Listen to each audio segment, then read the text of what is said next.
Assalamualaikum warahmatullahi wabarakatuh. Perkenalkan, nama saya adalah Muhammad Katimas. Di sini saya ingin membuat video basis data tentang mempelajari dasar MySQL, yaitu memahami tabel, kolom, dan tipe datanya.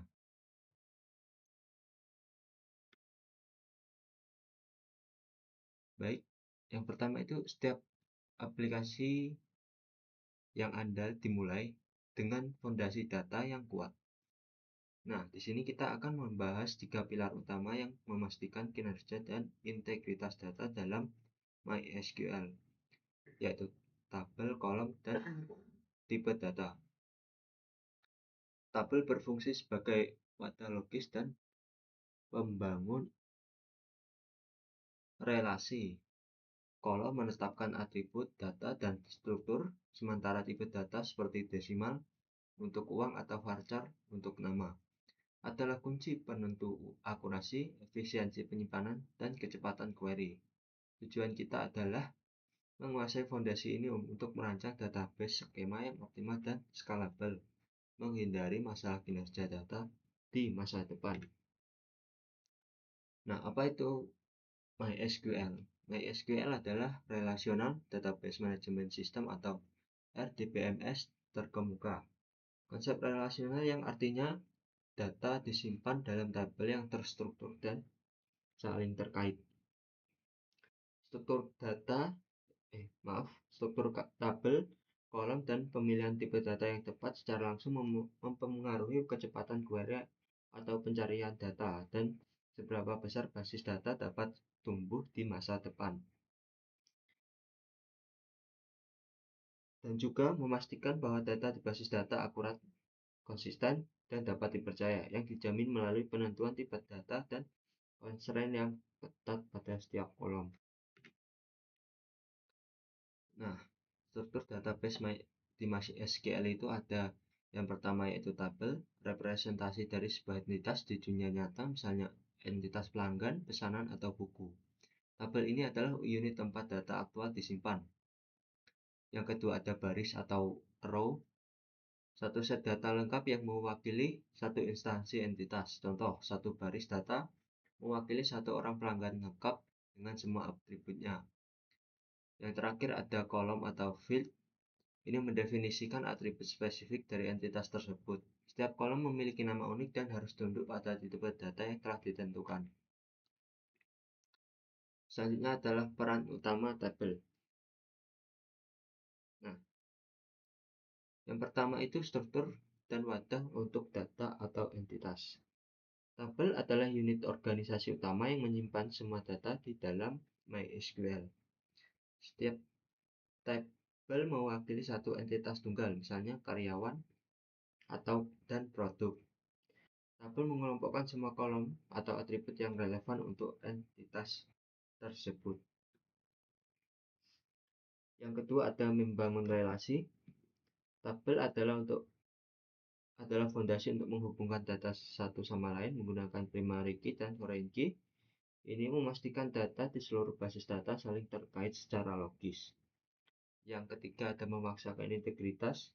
Tabel memastikan setiap baris memiliki identitas unik melalui primary key. Tabel adalah kerangka yang memvalidasi semua data baru berdasarkan aturan constraint yang ditetapkan oleh setiap kolom. Yang terakhir adalah target operasi SQL.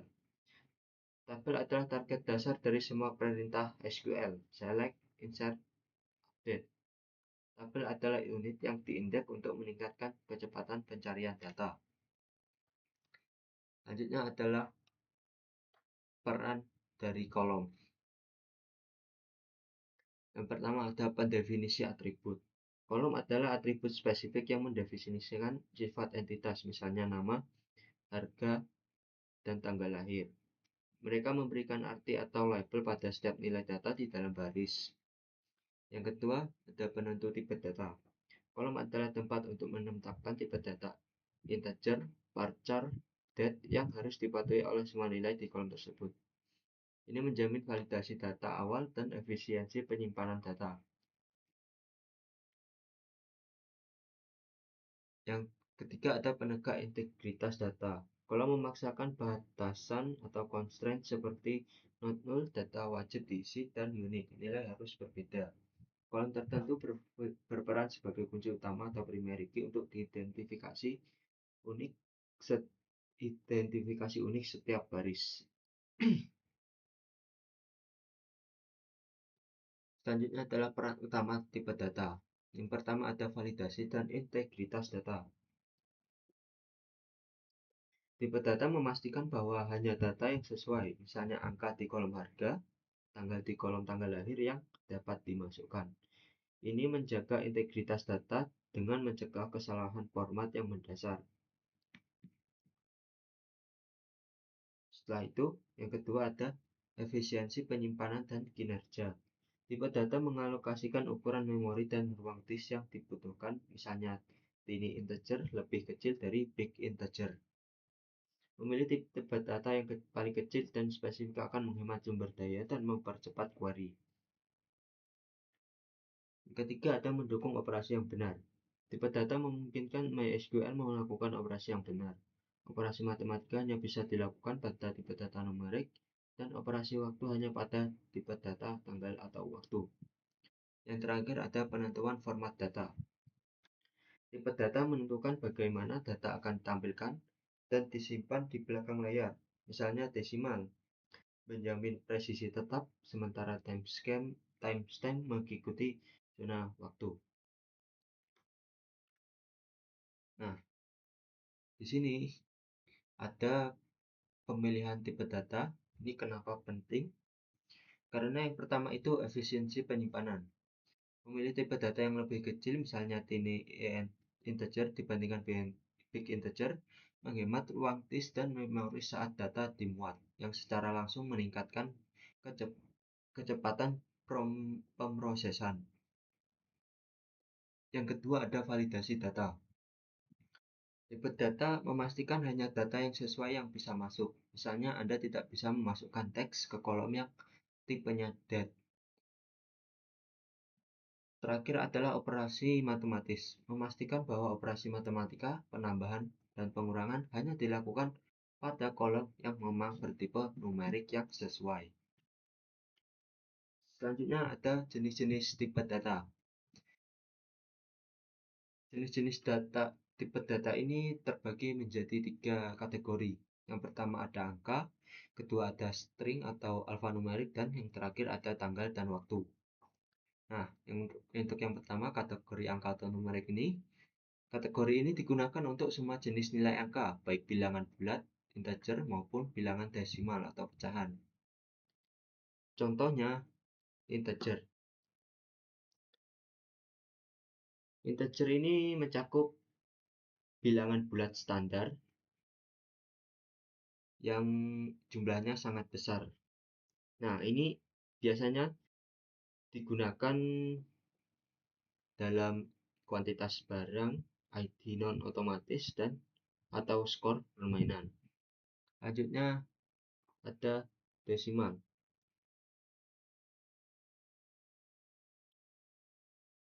Desimal ini penting untuk keuangan karena untuk menghindari pembulatan atau floating atau point error. Nah, untuk desimal ini biasanya digunakan pada harga produk, gaji, saldo akun bank, dan pajak. Yang terakhir ada float atau double. Floating ini digunakan untuk perhitungan ilmiah, tetapi dapat memiliki masalah pembulatan yang minor. Ini dapat digunakan pada saat koordinat geografis, data statistik yang rentan toleransi error kecil. Nah, yang selanjutnya adalah kategori string atau alfanumerik. Kategori ini digunakan untuk menyimpan teks, huruf, angka yang tidak dihitung, seperti nomor telepon dan simbol. Contohnya varchar, char, dan teks. Untuk char ini, panjangnya itu tetap atau fixed length. Jika Anda menentukan char-nya itu 10 dan hanya menyimpan 5 karakter, 5 ruang sisanya tetap dialokasikan. Nah, Ini digunakan pada saat ada data yang panjangnya sudah pasti dan pendek. Misal kode mata uang IDR, inisial, atau juga kode pos.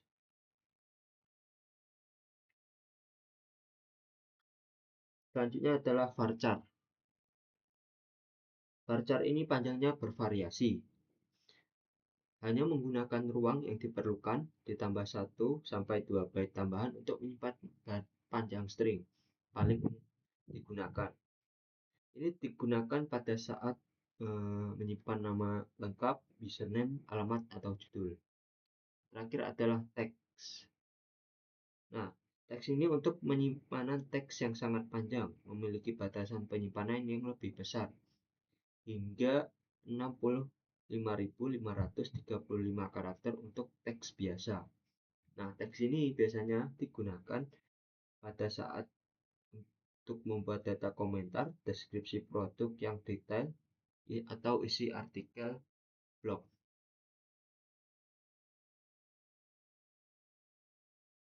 Nah, yang selanjutnya ada kategori tanggal dan waktu.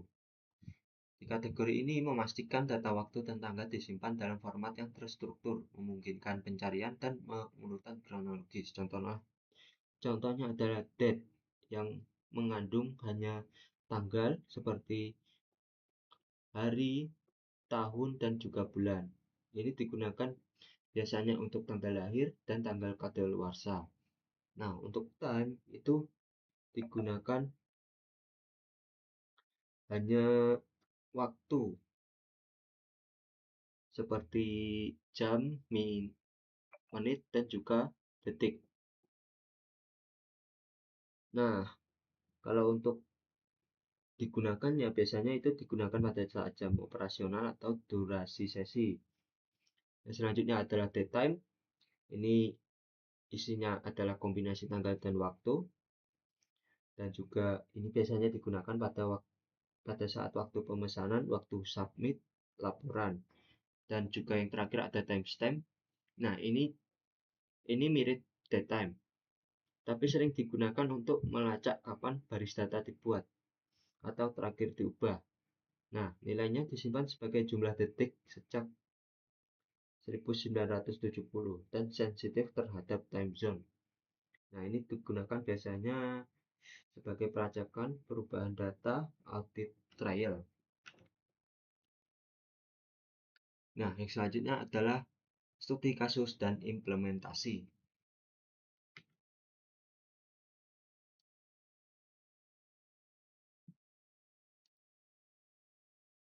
Nah, di sini saya menggunakan XAMPP ya. Kalian bisa download di websitenya langsung. Di sini langsung saja buka PHP MyAdmin ya. Nah, di sini kita membuat, ini adalah database ya. Kita membuat database baru.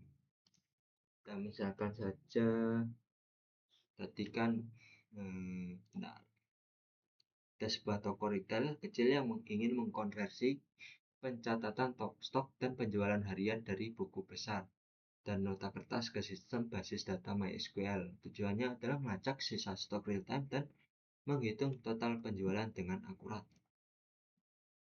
Nah, maka dari itu kita misalkan buat saja toko.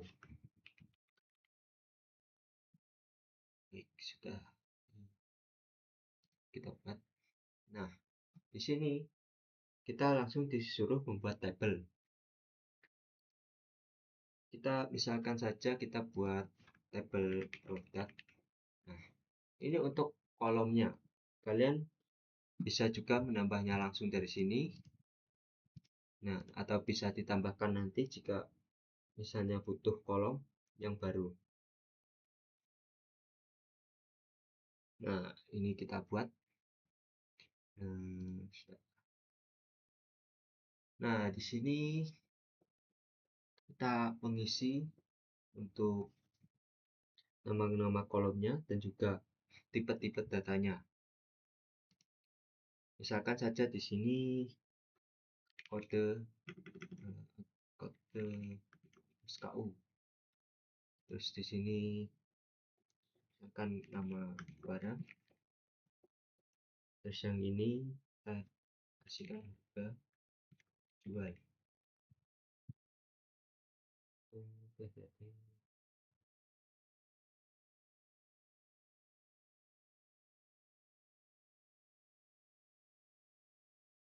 Setelah itu yang terakhir itu kita isi saja stok saat ini. Nah, di sini kita akan milih tipe datanya. Untuk kode ini tentu saja kita menggunakan varchar. Kita buat lengthnya 8 saja, dan juga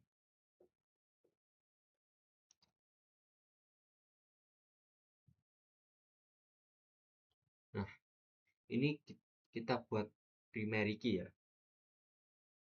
Cara membuatnya di sini juga bisa langsung otomatis. Nah, ini kita buat. Nah, kalau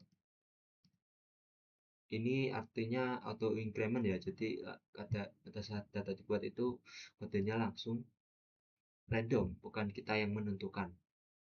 Ini kita buat primary.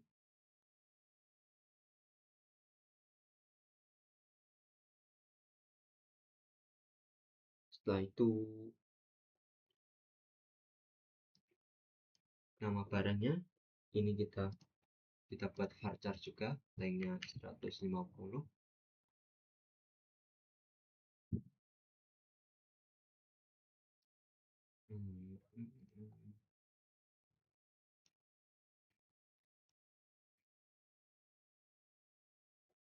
Nah, ini saja. Selanjutnya harga jual itu kita buat desimal ya. Kita buat lengthnya 10,2. Nah, selanjutnya stoknya kita buat integer saja ya. Sudah begini, kita save.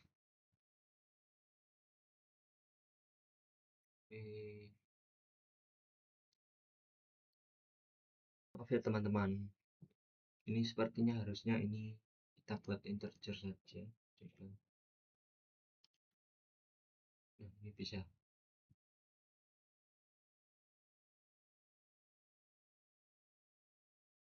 Nah, ini ya. Ini kita tabel produk yang terdiri dari kode, nama barang, harga jual, dan stok. Selanjutnya kita buat tabel lagi. Tabelnya dan kita beri nama penjualan. Kita buat 4 ini saja.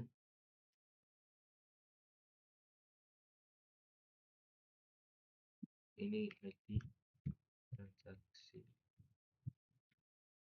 Di transaksi setelah itu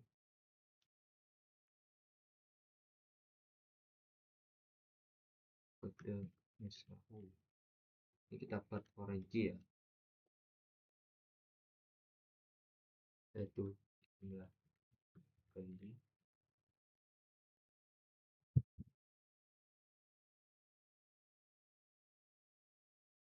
Itu yang terakhir waktu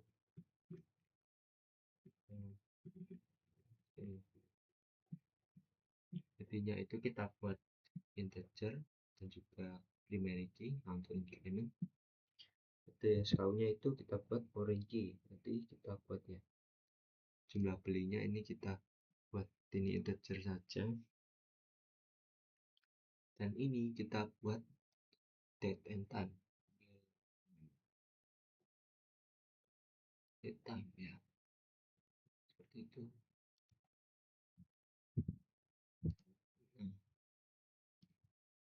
Ya, ini kalau kita mau buat Kalau nggak salah ini untuk buat ini ya, buat kode SKU-nya jadi foreign key itu kita pilih ini dari database logo, betul tabel. Nah, eh, nah ini kolomnya dari kode SKU database kita ambil dari tabel produk. Lihat lagi. Nah, ini sudah menjadi foreign key-nya. Nah, seperti itu ya teman-teman, bagaimana caranya membuat tabel, kolom, dan juga memberikan type data pada saat membuat database di MySQL.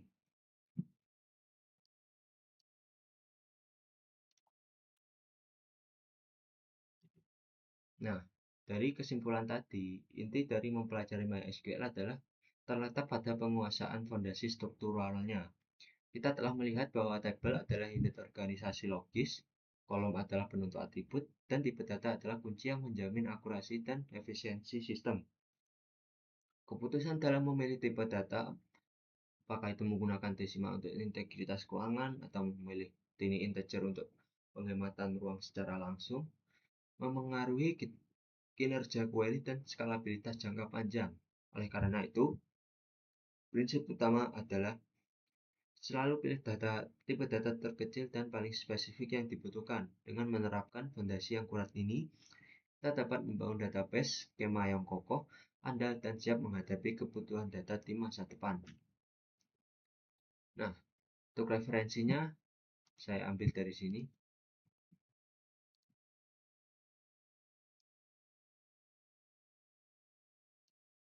Ini sudah ada kayaknya. Saya ambil dari situ ya. Ada di sini saya menggunakan 5 referensi. Terima kasih kepada yang mau melihat video saya. Jika ada salah kata, mohon maaf. Wassalamualaikum warahmatullahi wabarakatuh.